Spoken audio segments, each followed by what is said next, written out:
Signs up? Signs up? Signs up. I'm more talk. Thank everybody for coming out today. Thank you. How you doing?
Good fight, I love it.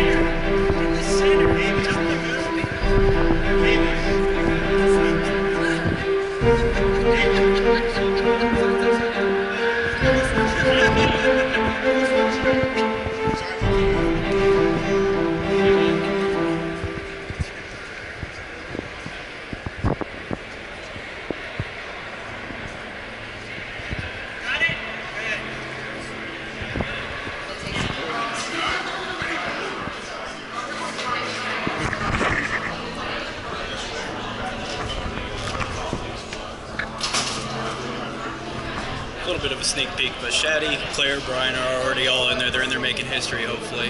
I don't want to have my camera out too much, though, but you guys saw the large group that's here. It's pretty impressive. I'll do my best to keep the big events recorded. Hi, my name is Shadi Corey. I am the owner of Indie E6. I'm also a young entrepreneur in Indiana. So the problem that I have with this bill is that it limits us and it overextends the boundaries of this legislation. And what it's going to do is it's going to shut down the doors of a lot of vape shops in the state of Indiana.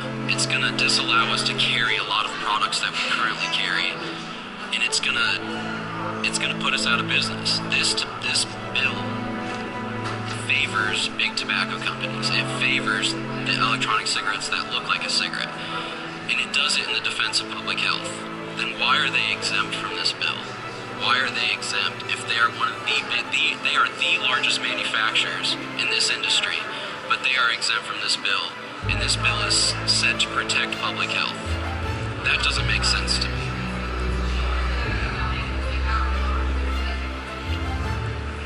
The other thing about this bill is that there are a lot of vapor stores that do not manufacture their own liquid. I was accused of being one of those stores that does manufacture their own liquid by someone who spoke before. I'm in Broderville and I don't manufacture it, and no one in Broderville manufactures their own liquid. So a lot of this talk about the manufacturing of the liquid does not apply to us, but it applies to our manufacturers, and we deal with over 30 different manufacturers of liquid. All of them have labeling, all of them have childproof caps, all of them have seals on the bottles. So we already do this. There doesn't need to be legislation put in place that requires us to do it because many of us are already doing it. So I also think enforcing this is going to be nearly impossible. Many of our manufacturers are not in Indiana. Many of them are in California, Michigan, Ohio, Florida.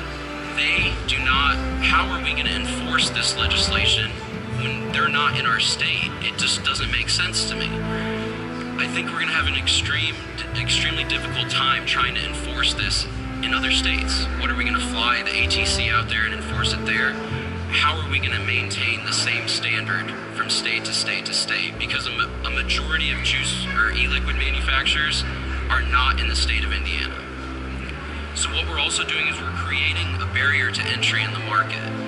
We are eliminating people that have a good business idea, who want to do the right thing, who want to create a smoking cessation product for customers to use.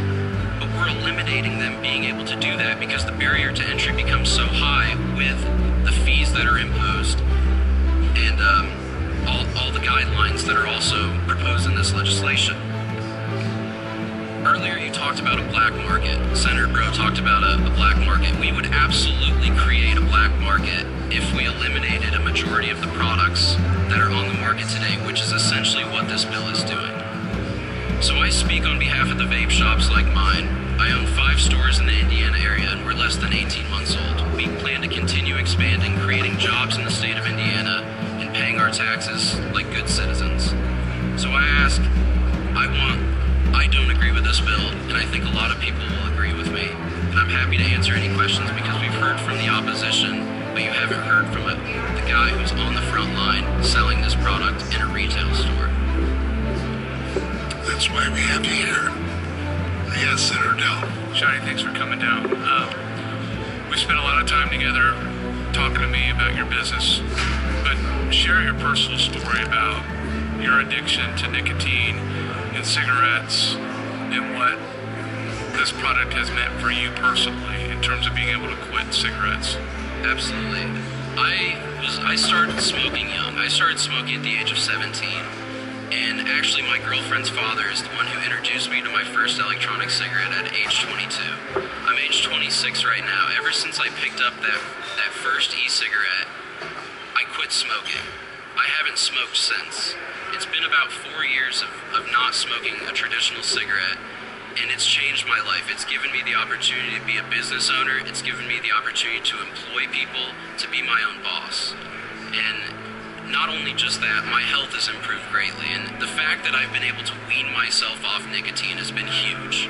Typically, there's a trajectory that every new vapor goes on. They start at a higher level of nicotine and they slowly wean themselves down to their either completely nicotine free or they're vape free. And that's what we push on our customers, and that's what was pushed on me, and that's what I've done. So to answer your question or to elaborate, it has saved my life, and I can attest that thousands of people and even hundreds of people here will agree with me on that. Any other questions? Yes. Senator Bro. Just 2 questions. Number 1, you said that it would exempt the large manufacturers. How does this bill do that? And secondly, you said you're creating jobs. What are the wages of the jobs that you're creating? I'll answer the second question first and then I'll tie back to the first question. I start every employee out at $10 an hour. Very few of my employees still make that. Most of them make more. I've salaried a lot of people. I have about 20 employees right now, and we're just about 18 months old from our first store. We've opened 3 stores in the last 6 months, and we are going to continue that trajectory, but this is going to stop us. To answer the first question about how are they exempt, you'll see in this bill that under 2 milliliters in a sealed package is not. They don't have to abide by these laws. And what that is big tobacco. That is the cig-alike product that RJ Reynolds, that Altria, that the blue e-cigarette that you're familiar with, that exempts them. And they are the biggest brands in this industry. While the vape stores have started to do more and more in sales and it's been estimated that the vape stores are selling more than those the big tobacco brands. So they are trying to exempt them when this is in the face of public health. It just does not make sense to me. And that's why they're exempt. Just to be clear, you do understand that big tobacco, as a result of the Master Settlement Agreement, is under the authority of the federal government. They've been under control of the federal government for 8 years. Anything that goes into cigarette or anything is under the auspices of the federal government as a result of the Master Settlement Agreement in 1997. So to say they're exempt is a misspeak in committee because they are regulated. They're one of the most regulated industries that we have. And for the last 8 years, the federal government has had total control over what goes in that cigarette, the amount of nicotine, and so at this point they've not chosen to do anything. But I just wanted to make it clear, the e-cigarette is highly regulated. So I just wanted to, if you weren't aware of that, I wanted to let you know how it's regulated and by whom. Any other questions? Yes. Thank you for your testimony. One of the things that you said is many are already doing it. Many. You say that you're being responsible about it with child safety caps and those sorts of things and listing the ingredients. But if you're saying many are doing it, that's not everyone doing it, which means that there could be some bad players out there. And if there are, then that could potentially not only be a public safety risk, but also a risk to children getting access to things that we as a parent don't want our children to have access to. So would you agree then that there is at least some concern that there could be bad players and that this legislation tries to address that as a public safety but also a child safety concern? I absolutely agree with you. I will be the first one to tell you that there needs to be some kind of regulation in this industry. This is just not that regulation. This regulation that needs to occur in this industry needs to be partnered with the people who are in this industry. It can't be written from the outside looking in. It needs to be a cooperative effort, because while many is not enough, I 100% agree with you there. This is not going to make everyone abide by these rules. I mean, you're going to send so much commerce outside of Indiana, and what's going to stop us from me going to a website and purchasing the same product that they could have purchased in my store pre-legislation? What's going to stop them from buying that online and having it shipped to their door? Absolutely nothing. That's the problem with this legislation. It doesn't, it's not all-encompassing, and it needs to be, because many, like you said, is not enough. And this is not enough. Any other questions? Thank you. Thank you. That concern about losing 10 votes, because 5 times more people vote them into office than vote representatives into office. If this passes the Senate, it will go to the House. So now is the time you have to start hitting senators in your area, not just with letters, but with phone calls. You need to start working on House members. You need to start talking to them. You need to start talking to each other. Talk to Evan and talk to some other people. We need formal groups. We need to get a lobbyist in here. I will help in any way that I can to do that. I will help in any way I can. One thing that was obvious today is somebody, and I think I know who, was very well organized for the last 2 or 3 months, getting all these different Indiana trade associations, the wholesalers, the retailers, the grocers, the state's attorney, the sheriffs, all saying this is a great idea because kids shouldn't use drugs or kids shouldn't buy vape. And the bill, however, I mean, it's important. You can assume it's equally wired in the House, but that's why we need to be heard now with a lobbyist working in the hallways, talking to people. And that bill has so much in it and so many consequences, like I tried to highlight. We can make this in a pharmaceutical facility, and we can test it, and we can put the ingredients on it, and we can put warnings on it, and we're not allowed to sell it in Indiana, but I can make a cigarette in a porta potty, and I can sell it freely. But pointing out all those problems with the bill and letters, and hopefully some op-eds and things we can help put together will raise more doubts and questions. And even if this does pass the Senate, we want it to be an ugly, dirt, just feeling, everybody feeling uncomfortable, like I was forced to vote for this to help this guy out, and I didn't like it, and we should have fixed it. What a mess. So that'll give us a much stronger position if it gets to the House, where House members are like, well, I thought this was going to zip right over. Everything was wired, and then we were going to pass it and send it to the governor. We want it to be as painful as possible, and if we somehow don't win, I want as many bodies, political bodies, screw all about it. I mean that in a metaphorical sense, not in a real sense. So to reiterate, again, this is going to probably go to the full Senate, so it's time to start hitting senators, but it's also time to start planning for if it reaches the House. It's time to really start. If you have not personally met with your senator, personally met with your Indiana representative, even if you are just a consumer, please do. Those talking points that I distributed, if anyone needs them, I can throw them out or didn't get them, I can get them to you by email.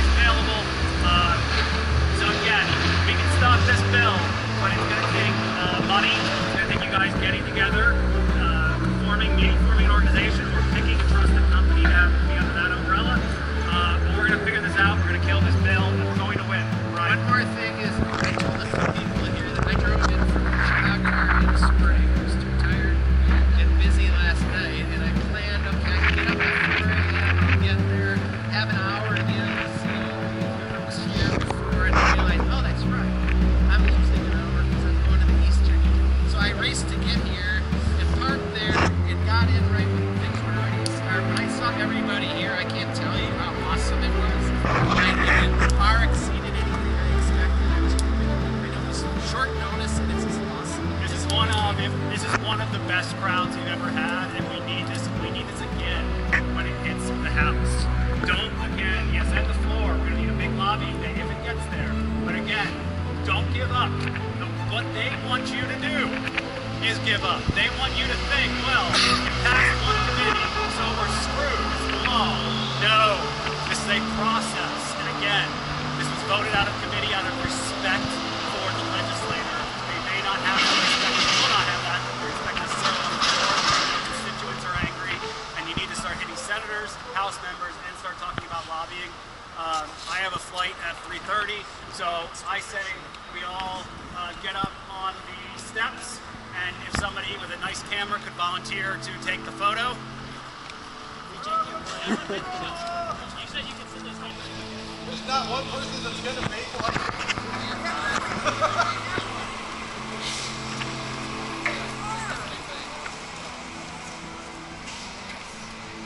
Make a few. Yeah, we will.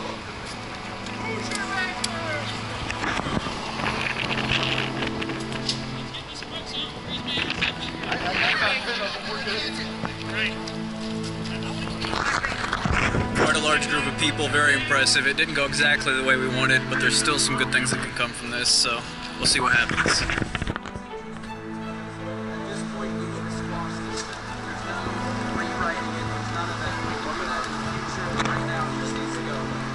So the best way to do it, I wish I had enough business cards to hand out to everyone. If you email or if you go to IndyE6.com and use the contact us form on it, or just remember this email, info@IndyE6.com, or whoever can share this with all of you. info@IndyE6.com or IndyE6.com. Get in touch with me. Let me know who's all interested.